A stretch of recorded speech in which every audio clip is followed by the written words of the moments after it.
don't laugh when I'm about to do the intro. God damn. Okay, I'm done. I'm not even gonna... Okay. You are listening to Rococo Rejects. This is episode 4. I'm Bella Allen. And I'm Veda Lane. And what are you teaching us about today? Well, I will be talking about Gustav Klimt and European symbolism, which is a really, really cool art movement that I'm really excited to talk about today. So let's just get into it. Also, disclaimer: we do talk about some graphic things. You might be seeing some graphic things, especially in Klimt's earlier pieces. There's a lot of talk about castration, masculine fears. So just as a heads up before you get into this episode, it might be a little racy for some people. Okay, so yeah, I was gonna do Edvard Munch because his life is terrifyingly sad. Awful. I came home. I honestly don't know enough about him. I've looked at a few things, but I didn't either, and I really wanted to go into it today, but I don't think that really would go at all with this Judith slaying Holofernes thing. I know these are 2 different episodes, but I want to have a bridge of some sort. So while you were talking, I was like, wait, Gustav Klimt made a version of Judith slaying Holofernes. And oh, hell yeah. Yeah, you sent me that for the tattoo. It is so beautiful. And I can talk about Klimt because I have a shit ton of notes on him. So, okay. When I went to Vienna, I feel terrible for saying this, but when I went to Vienna, I saw Klimt's The Kiss so much. I love Klimt's other work, but I saw The Kiss so much that if I have to see that painting one more time, Love is Dead. It doesn't exist. That painting just was hammered into my very being. They have teacups, they have hand towels, they have napkins. A lot of my favorite Klimt paintings aren't even his mosaic-y ones where he uses the little implementations of gold. No. I really like the ones that have been lost. Ones and his unfinished ones. Yeah, the ones that are the ones that he did when he was a student at the University of Vienna. They're lost or damaged or destroyed now. But this one called Jurisprudence and another one called Medicine are they're terrifying to look at. But they're so heavy with symbolism. Are horrifying sometimes. So heavy with symbolism and very just these grotesque bodies mangled and gnarled, and what he was trying to do was kind of put on display on spectacle the dark side of the Enlightenment era. And he was one of the first people to do that. He was really going, and he really went into psychoanalytical stuff within his works because he was really, really, really influenced by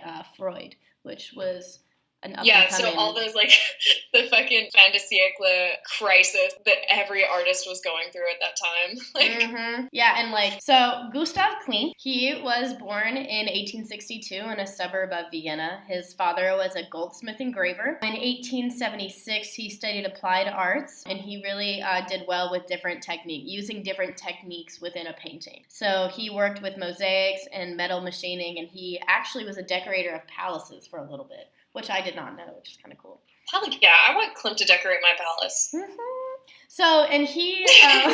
So he would fit under the category, he was a European symbolist. And I don't want to say, because this would be absolutely untrue, to say that European symbolism is a style. It's more of a cultural climate. It's based on the works and the political things going on around in France and also in more specifically Vienna. And 2 artists that are really, really important that come out of this European symbolism era is obviously Gustav Klimt, but also Egon Schiele. And my fucking darling. Yes! He's honestly, God, he's such a little shit, and I love him. He's the most depressed, fucked up, and young. Relatable. Yeah. I have him hanging up on my bed because I look at him and I'm like, yep, this is how the day goes. This is me. This is my self-portrait. This is me. So, okay, Klimt and Egon Schiele, they were obsessed with Freud. A lot of their works do play on literary quotations and psychological concepts. So, who wasn't obsessed with Freud at the time? Before, really going into, because I have to, kind of explain symbolism, because, with Klimt, it's a very specific area. I'm gonna butcher every pronunciation because this is all in Dutch, German, Austrian. Yep. So here we go. One of the first works that Klimt did that really brought us into this era of European symbolism was the Nudas Veritas, which is in Vienna, and it was published in the magazine of the Secession Versacrum. That's Latin. That wasn't. Yeah. That's good. Okay. I'm just going to show you. I know that if you're listening, you can't see it, but we're going to put up a picture of this because this is you're going to see this image or this symbol in a lot of his paintings. Can you see? Do you see it? This woman? Yes, I do. Okay. Yeah, I recognize that. Yeah. So that's Nuda. No, I've been to the Secessionist building. Oh, okay. Beautiful. Yeah. So it's a cool building. This is very symbolist and very post-impressionist in the sense that she's not rendered completely accurately. And she's, there's a lot of different elements in this magazine post thing. So she's holding a mirror. And the mirror is a symbol of the revelation of truth because she's holding the mirror outwardly, not at herself. Like she's holding it to society, which is badass. And behind her, she has these snake-like curls and very curvilinear lines. These are symbols of wisdom and sin, which is very obvious because we know Adam and Eve. At the bottom of her feet, there are dandelions. This represents the spreading of new ideas. Dandelions, why are we using that? Because you blow the little particles off, and that's the spreading of the new ideas. And they get fucking everywhere. Yeah. They get fucking everywhere. You can't give them away. It's kind of like glitter. And this is when we start seeing true art. And true art, which is it is European symbolism when talking about Klimt and Egon Schiele. It is the revelation of the innermost ego, the unconscious of Freud, and what the bourgeoisie society wants to repress and hide. And a lot of the subject matter within these paintings, they're very sexual. They're mostly depicting sexual desires or masculine fears. Masculine fears of castration specifically. It's a big one. It's a big one for those guys. They really don't want to lose their dicks. Poor babies. Hold on to your dicks. We're going into European symbolism. Okay. Sorry. So, above the woman is a quote in German that I'm going to butcher, but I'm going to say it because I want to act like I know what I'm talking about. I do have an English translation, but I feel like I have to say it in German because that'd be so American of me. I'm very interested because I don't understand German at all, and I can't. There's nothing I can help with. I'm reading it and scared.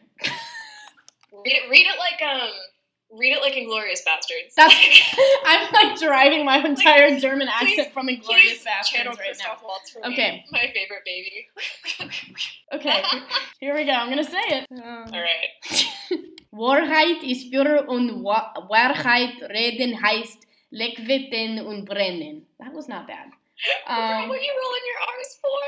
Because that's the only way I know how to do that. I love it. No, there's no way I could read what you're reading, so I appreciate it. Since we're on this German roll right now, you can see this at the Österreich Nationalbibliothek. And what this quote means, and I might get this tattooed on me because I love it: fire is truth. Truth is to enlighten and burn. Fuck yeah. Okay, and that's a quote by Leopold. Until we're talking about Fahrenheit 451, and then it's like, well, maybe you should take the fire away from the books. just a little. Just my advice. Depends on the context of fire. It's good, it's bad, it's, Okay, so I'm going to talk about some of his earlier pieces, but I really just want to go into, I'll focus mainly on his version of Judith's slaying, Holofernes, which, so beautiful. Okay, Gustav Klimt. In 1894, he was commissioned to do this thing on, a painting with the theme of enlightenment. And so it was the triumph of light over darkness, and this is when he was a student at the University of Vienna. And I don't know if you'll be able to see it even if you Google it, because it has been destroyed, and I had a really hard time finding it. But this piece is called Philosophy, and it was made in approximately 1900. No one's completely sure. But this was a really, really, really political piece. Yeah. And it brought up a lot of controversy, because imagine being on the board at University of Vienna at the time, and you're used to a lot of these Impressionist, Post-Impressionist paintings where the subject matter is not really dark. And this one, I'm going to try to describe it. And then someone pulls this shit out. This can be described, this is an anguished passage of nude bodies through an amorphous space, overseen by a dark sphinx in the center, and Athena, who looks way more like Medusa, at the bottom left-hand corner. I have like a photocopy of it, and like I can barely see it because it's so like I don't know where this version comes from, but it's a very strange piece. It's strange, it's monstrous, it's totally modern, and goes everything against the academia at the time. Very anti-academic painting. So is it, I tried to look it up. It's like this painting where all the action is on the left side of the panel? Yes. Yep, that's what I'm looking at. Okay, cool. Yeah. So it's called Philosophy. Yeah, and that's what I'm looking at. That figure, that woman down at the bottom, like looking straight at the viewer. That is supposed to be Athena. That's supposed to be Athena. Isn't that weird? She's totally terrifying. I feel like that's like the way I want Athena to look. Athena's always just so righteous, and I want her to be a bit of a bad girl. But okay, so what he's doing in this one is he is revealing what hides the respectable facade of the Enlightenment era. He is revealing the dark side of the Enlightenment. Yeah. These bodies are just like mangled. They're not happy to be there, obviously. And it's just it's so ambiguous. Like it's a very dark. Like there is I don't think he used color in this one. It was a really he used like a grayscale for this one. I'm not completely sure, but that's what my teacher was telling me. So that was one of his first works, and it really this is where we start to see his style kind of flourish a little bit. Yeah. One painting that has also been destroyed, this is Jurisprudence. Look up Jurisprudence right now. This painting gets me going. It was painted in 1903, but it has been destroyed a lot like his earlier works. And these are the really interesting ones. Like, as you're saying, these are the really, like, God, these are the haunting parts of the paintings where, like, a lot of his geometry is mingled with, like, these suffering bodies, and it's so honestly gorgeous. It's not like a light, very, like, sensual kind of piece like that you see in his later works, like The Kiss, and also in Judas, like Fernie's, like those are very Klimt styles. That's what he's known for. That's kind of his tag in the art world. But these really show the absolute depression, the sadness, the true dark side, like an actual dark side. We hear that a lot with paintings, like, oh, this is showing the dark side of this, this, and this, and this. Like in Van Gogh's Night Cafe, it's a very bright painting, and it is showing the dark side of something, but it doesn't go as deeply as I feel that these earlier Klimt works do. The Germans get really depressed. Yeah. Did you know it's legal to eat someone in Germany if you give them consent? It's legal. That's kind of cool. Yeah. So Hannibal probably came to America and he was like, what, you can't do this? Like, oh, come on, I asked. That motherfucker. I can see it turning into like a really like fetishized sexual thing for people there. But anyway, that's neither here nor there. No, I think a lot of like Klimt's work, these early things, like I think people love his like style as long as it fits within their comfortable subject matter. So people love his really theatrically based works, and they really love his like the use of color. Yeah, they just love his like theater, and they love his color, and they love like these representations with gold and everything in his portraits. But then like once he starts getting a little too feely, people are like, Klimt. Yeah. Reel it in, bud. Whoa, you're losing us, buddy. No, it's this jurisprudence shit. Okay, but Jurisprudence is one of my favorite ones, and I'm pissed that it's been destroyed and it's lost. Yeah. So this is a representation of hell punishment with three Furies around a naked man. And the three Furies, you'll see, they are women. And their bodies they are very mangled. And these three Furies are representing justice, truth, and law. And what's amazing about this is that he chose to make them women. And if you hone in on their faces and their facial expressions, they are completely impassive as to what's going on in the centermost part of the piece. She's falling asleep. She's like, yeah, what the fuck ever. And then the one on the right, it looks like she's looking in the mirror, like, oh fuck, I got another sip. Like another one. Whoops. Meanwhile, this poor man is just being swallowed. And this is like the best part about this painting to me. This man, his head is down. He has no individualized feature. You don't really see. You know it's a man, but there's no like he's not individualized. He's not really like a real person. And you can't see his dick, and that's a really big part of it. And I know that sounds perverse, but a huge part of this is he's quite literally getting castrated. That's a very strong symbol of a man's power in art, is their member. Yes, and he's literally getting eaten, and think about this, by an octopus.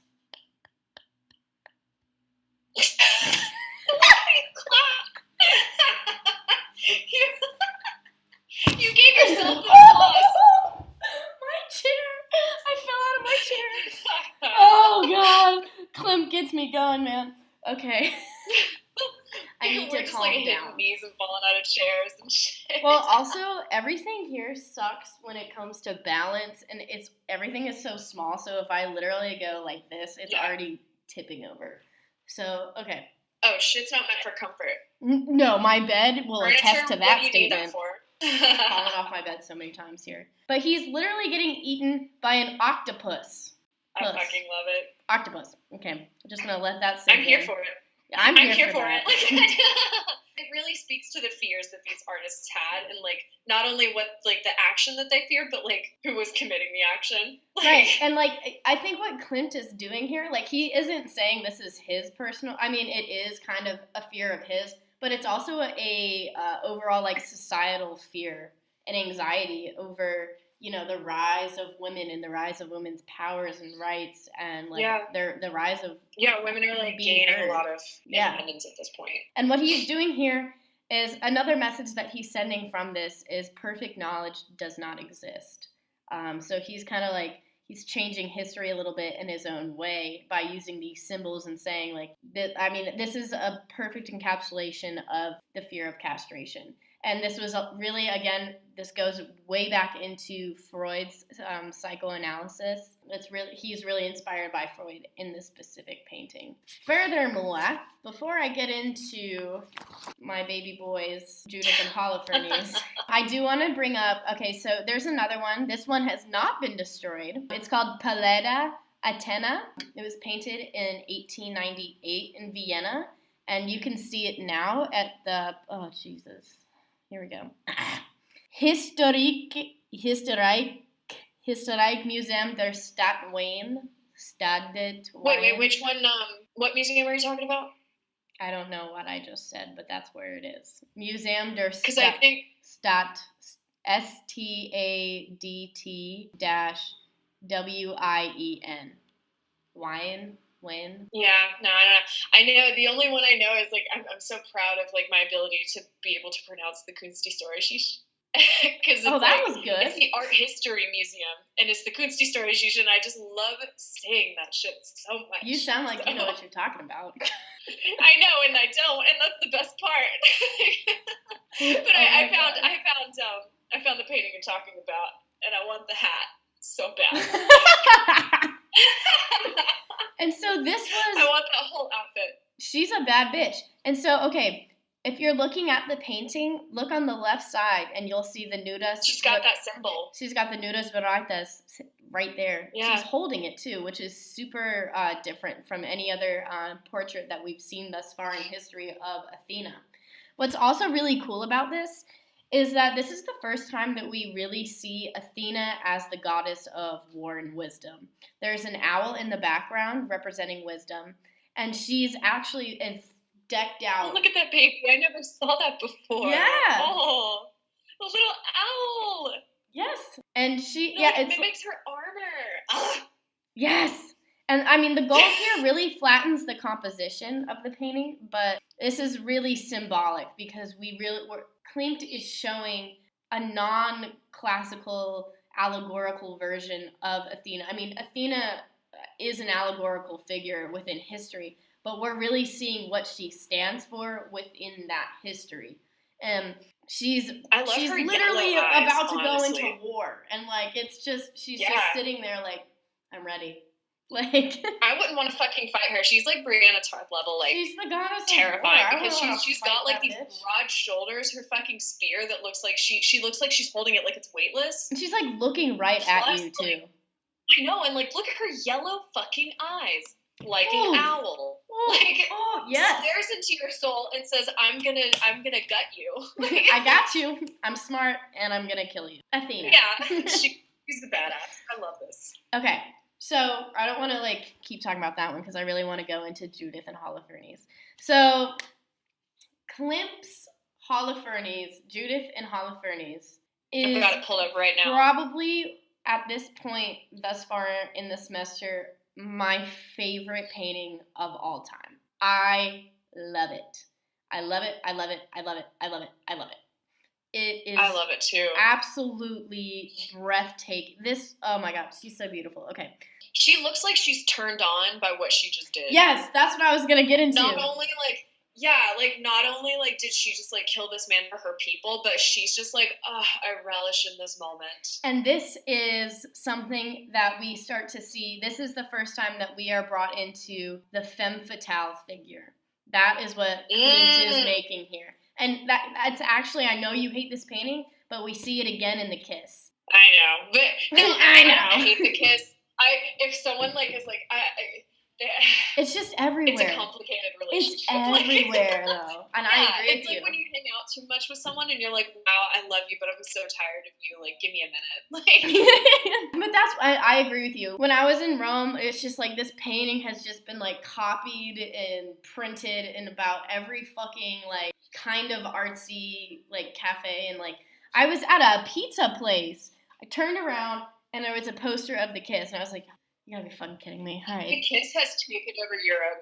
And it's almost, honestly, like I love how we're talking about Klimt close to his centennial.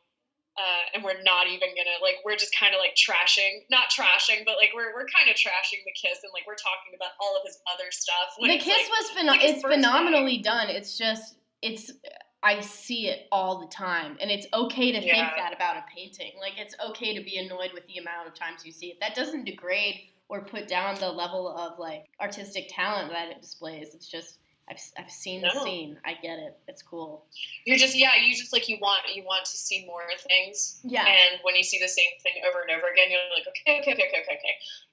And it just makes me angry because like no one knows. I can look at. Wait, what? I'm sorry. No, it's okay. And it just like makes me mad though because like it's like slightly delayed, and so I'm like I always am like trying to listen to you and like I'm trying to like give input, but then like the call's delayed, so I'm like, oh god. And this is what we got to do. This is the only way I feel like it's gonna work. But like I'll fix it in editing. That's why I love podcasts. We can fuck up and like make it seem like we were very coherent within our subject matter and our conversation. I try to make it sound like a little coherent. A little. No, it's been good. I think I couldn't do it. So anyway. Yeah. So Judith and Holofernes. It was painted in 1901. It is in Vienna, and the original version can be seen at the Österreich Gallery. In this picture, we see a stylization and flattening of figures. It's uniform and very anti-naturalistic color. By anti-naturalistic, I mean it's in gold.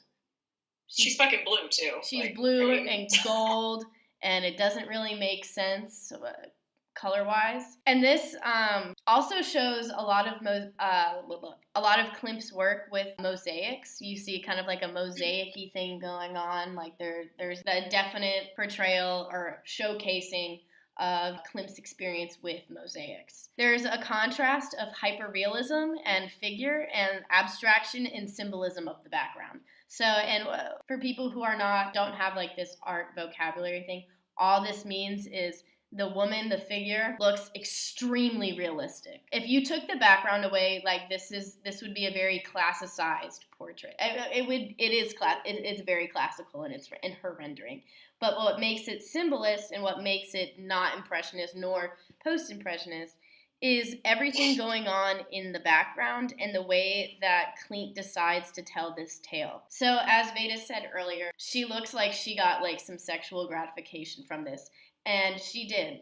That is exactly what he's trying to say. This brings in the femme fatale figure. She is absolutely just like using her sexual. This is like a first example of how women are starting to like use their sexuality for something that isn't for love, something for their own personal gain. She's like looking at the viewer, not only like, God, like it's not just like in older paintings where like when the woman looks at like, there's like this development where like women are looking away. So like a super voyeuristic painting, and like people, it's like just for the pure pleasure of their bodies. And then there's like déjeuner sur l'air, and that's like, you know, she's looking at you and she's just acknowledging you, but this woman's inviting you to fuck with her, and she's like, I dare you, just try to mess with me. Yes. And that's like there's like a super interactive level mentally and emotionally with this painting that you get, because like Holofernes is just kind of like tucked in a corner, and that she's like, the attention is truly on her. The focus of the painting on her satisfaction. It is the satisfaction that she gets, because the head in this one is already cut off. She's holding it. She's not midway, mid-rip. She's got her fucking prize. Like, yes, and she's holding it like just with such loveliness. So it's like she's just it's no big deal. Like, I'm holding a head of a man that I killed. Up there, like his head weighs nothing. Yes. And this image was, you powerful bitch. And this image was again based on the nudas varitas that I showed you in the very beginning. That's where like this figural composition kind of comes from, and you see it with the way that her chest is, like the way her chest was rendered. It's very similar to nudas varitas. I don't know. That's really truly all there is about this, but I really just want to go in more about this femme fatale figure that Klimt he introduces to the world. That's such a strong, like, also I can hear the sirens in the background, and it's like hitting such a little point of nostalgia for me, because it's like, oh, Italy, you and your moped accidents. That thing goes off, and it's like my windows are fucking shut right now, so that's the noise. Okay, that's not gonna happen. Oh, God, the sirens never end in Italy. Nope. Have you seen yet the hot men that stand outside of every monument? It's like the police force. They're all fucking hot. Veda, let me tell you a little tale real quick. I had a Tinder for a day here because I just wanted to see what was in the water, you know? Like, ooh, I'm here. And I matched with this guy who worked at the Duomo, like as a, you know, carrying these huge-ass fucking AR-15. Those men are terrifying. And I only matched with him because I knew that he stood outside of the Duomo, and I literally live right down, like, a stone's throw away from the Duomo. And I matched with him, and I was like, oh my God, I'm like, hey. And he goes, are you a student here? And I was like, yeah. And he's like, what are you studying? And I was like, criminal justice. Oh, you fucking American. I said criminal justice because I was like, he's hot. And the next day, I walked past the Duomo, and he's there, and I just, like, make eye contact with him, and he, like, looks at me. Like, we recognize each other from the cyber world, and I go, oh. And I just, I stopped in my tracks, and he, like, stopped for a minute and was like, and I was like, oh, no. And I ran away and deleted my Tinder. I ran away and deleted my Tinder. I was like, you're not supposed to, like... I was just fucking around. I'm art history. I don't know anything about criminal justice. Also, I don't like your guns. Please put them away. They're huge. Dude, they make me so uncomfortable. Every time we walked by to, like, go into one of these churches, these men were standing there, and I was like, I have to get, like, because that was one of the parts of Italy that, like, I had no idea was a thing until you're there, because they don't let you take photos of that. Like, if they know that you took a photo of them or a photo with them in it, they will come up to you and they will say, please delete that. That's not true. But, I mean, they'll take pictures with you. So. They'll take really? pictures with you. Yeah, I saw a little boy go up to them, and, like, his mom took a picture of, like, 2 of the guards with the AR-15s, and the little boy that's was... fucking adorable. It's probably because they got permission first. Yeah, like, they went up and asked, like, hey, is this okay? But... Because I took a secret video of, like, how hot one of them was. I was just like, you're so cute. And so I just kind of, like, made it look like I was on my phone. And I was, like, taking a video the entire time. Just, like, yeah, you had to sneak it. It's like, because our professors were like, you really can't do this. And I was like, but I'm going to do it. I really want to. Literally, though, yes, they are so hot. So, oh, geez. And they're so nice, like, surprisingly nice, too. Like, there was, like, a fight going down, and my friends and I, like, went up to one of them, and we were so nervous going up to them, but we were like, can you, like, there's, like, this issue going on. They're like, yeah, we've already notified the police, they'll be here. I was like, that was easy. Cool, thanks. Looking out. Yeah. Looking out for a sister. Yeah. Looking out for society. True. But, yeah, some of them are nice. I would say some of them are...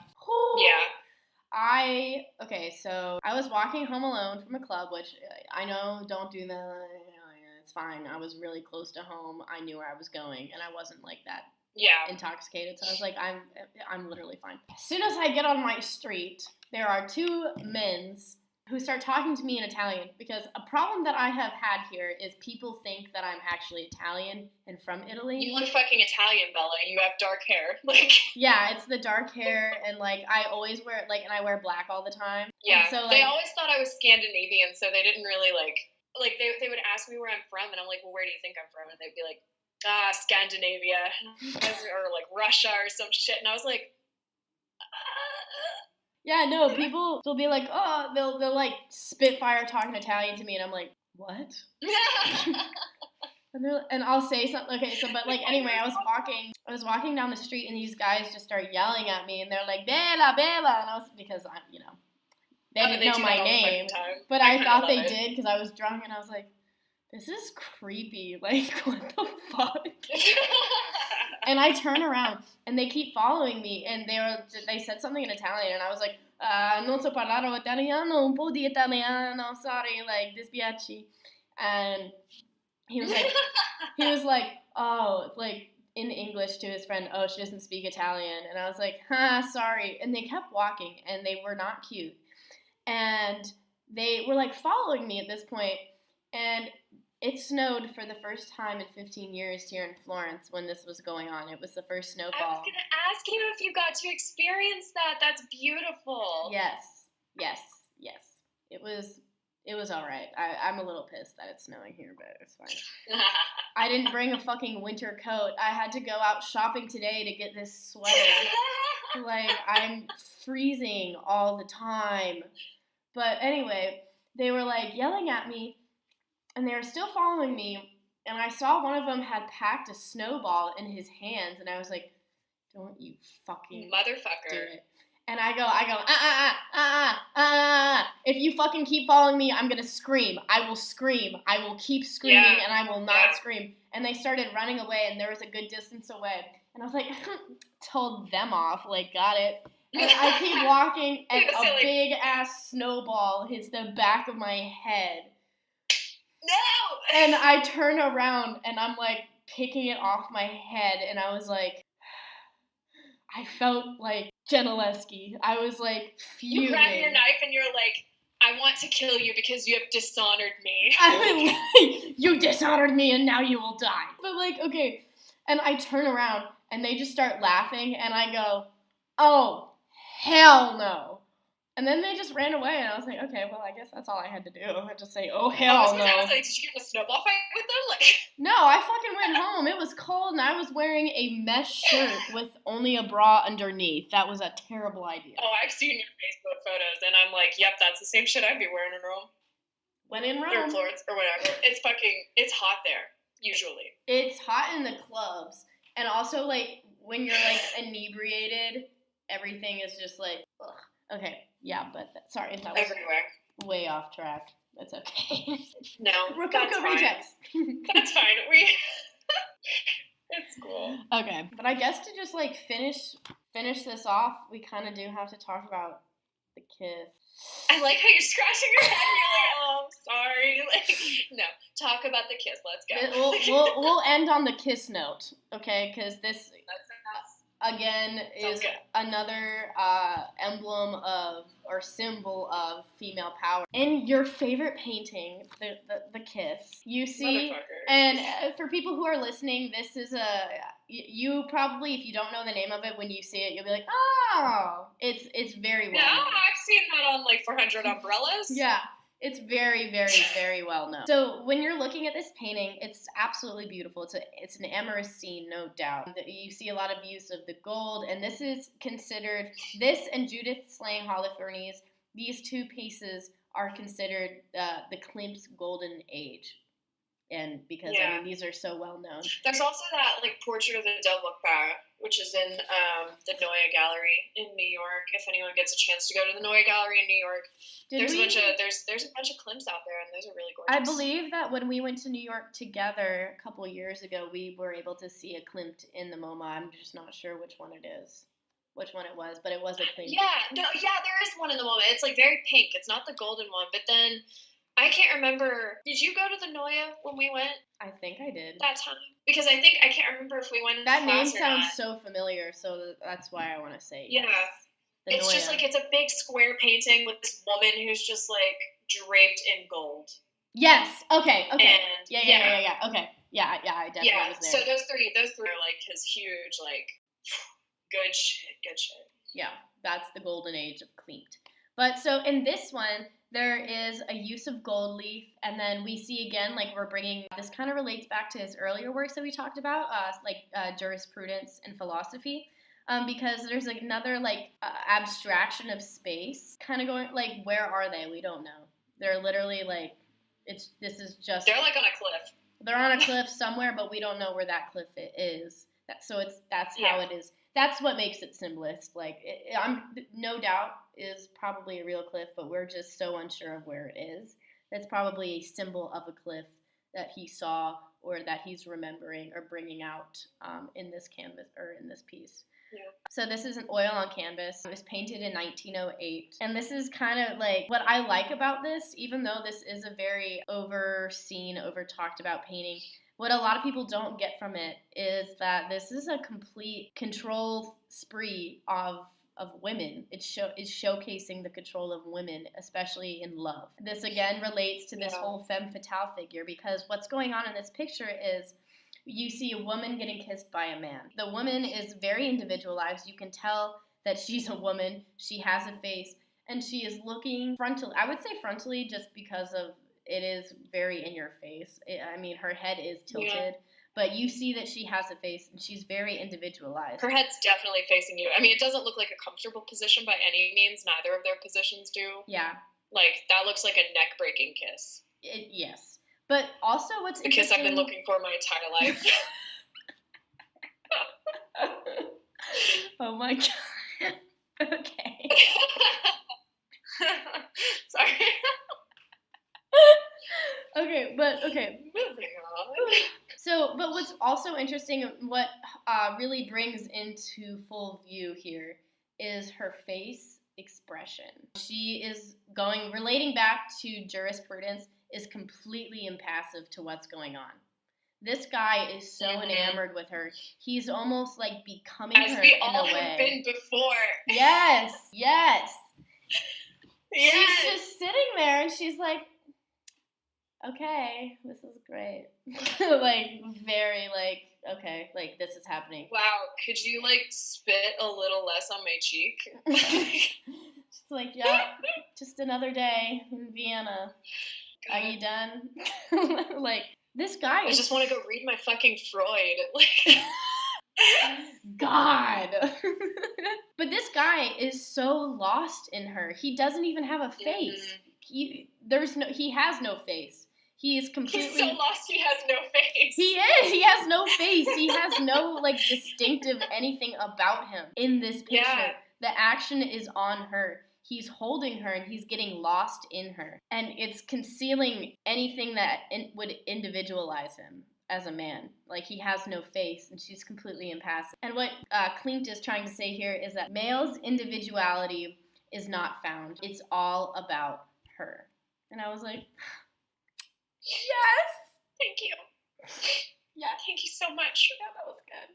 Have you seen the photo of Klimt? Like, the one photo I love of him is, like, he looks like such a little maniac, but he's got this photo where he's in his painter's cape, and he's got his fucking cat. I think, okay, that's not the one that I have. I have this one where he's like... I'm gonna post it, but, like... What a guy. Something like that. I know, like, what a... He's such a, like... I love him. He's such an interesting, like, Danny DeVito kind of, like... He does look like Danny DeVito a little cousin bit. Twice removed. Like... He totally looks like Gustav Klimt. He is Gustav Klimt. He looks like Danny DeVito for sure. That's like, funny as there's definitely got to be some like genetic. We've got to exhume him. We've got to test it. Oh my god. Okay, so that's it for what I have for Klimt. I could go in more and talk about Egon Schiele, but it's about to be 6 o'clock here, and I'm fucking hungry. Yeah. I gotta go take a biology test. So don't wait till your last year to take bio. Yeah, I don't know why you did that, you stupid like bitch. But just to like recap on what we learned, I'm just gonna put out kind of like a bullet point version of talking what European symbolism is, just and like how you can identify it, its conventions, blah blah blah blah blah. So it's called the new art, but it's more appropriately termed or coined European symbolism. It does not depend on or by optical perception, which we have seen a lot in the pieces that we talked about, especially in Klimt's earlier works, such as jurisprudence and philosophy. It does not reproduce the three-dimensional objects in its corporeality. Fuck that word. It does not follow the appearance perceptible to the senses. And what the most important part too, if you're taking anything away from this, is that the art leaves the world of appearances to enter the world of interiority, which is interiority meaning your mind, the insides of your mind. And this, again, was going on during the secessions and modernity. In 1897 in Vienna especially, this is kind of when this happened, and this is when the style of European symbolism becomes more rampant. It's a desire to escape from a provincial and isolated art environment, and it's really, this is when we start to see art as a new language, and it's independent from any external nature. It reflects the internal drives of the man. And this is, again, relating back to Freud, because in this year and this time, Freud is discovering repressed instinctual impulses. So sexual... Freud is just, like, scaring everyone. He's scaring the shit out of a lot of people, but inspiring some of the best-known artists today, such as Gustav Klimt and Egon Schiele. But that's all I've got. That's all I got for today. Awesome. I'm glad we were able to finally, like, get together, like, countries apart, get together and, like, 6 hour time difference. Yeah, 6 hour time difference and a lot of shit going on in both of our lives, but we were still able to, like, sit down, one of us at 9 in the morning and one of us at 3 in the afternoon, and, like, still record. We did it. No, I'm happy that we were able to do this. Yeah. I was, like, getting scared because I was like, oh my god, I seem terrible because I haven't been able to, like, really communicate with her as much, and, like, we haven't recorded an episode yet. But it's... No, I knew, like, we're both, like, we're getting there. We're doing good. So. We got 2 episodes done today. So to our listeners, thank you for listening to the Rococo Rejects podcast. We're going to have more shit coming out soon.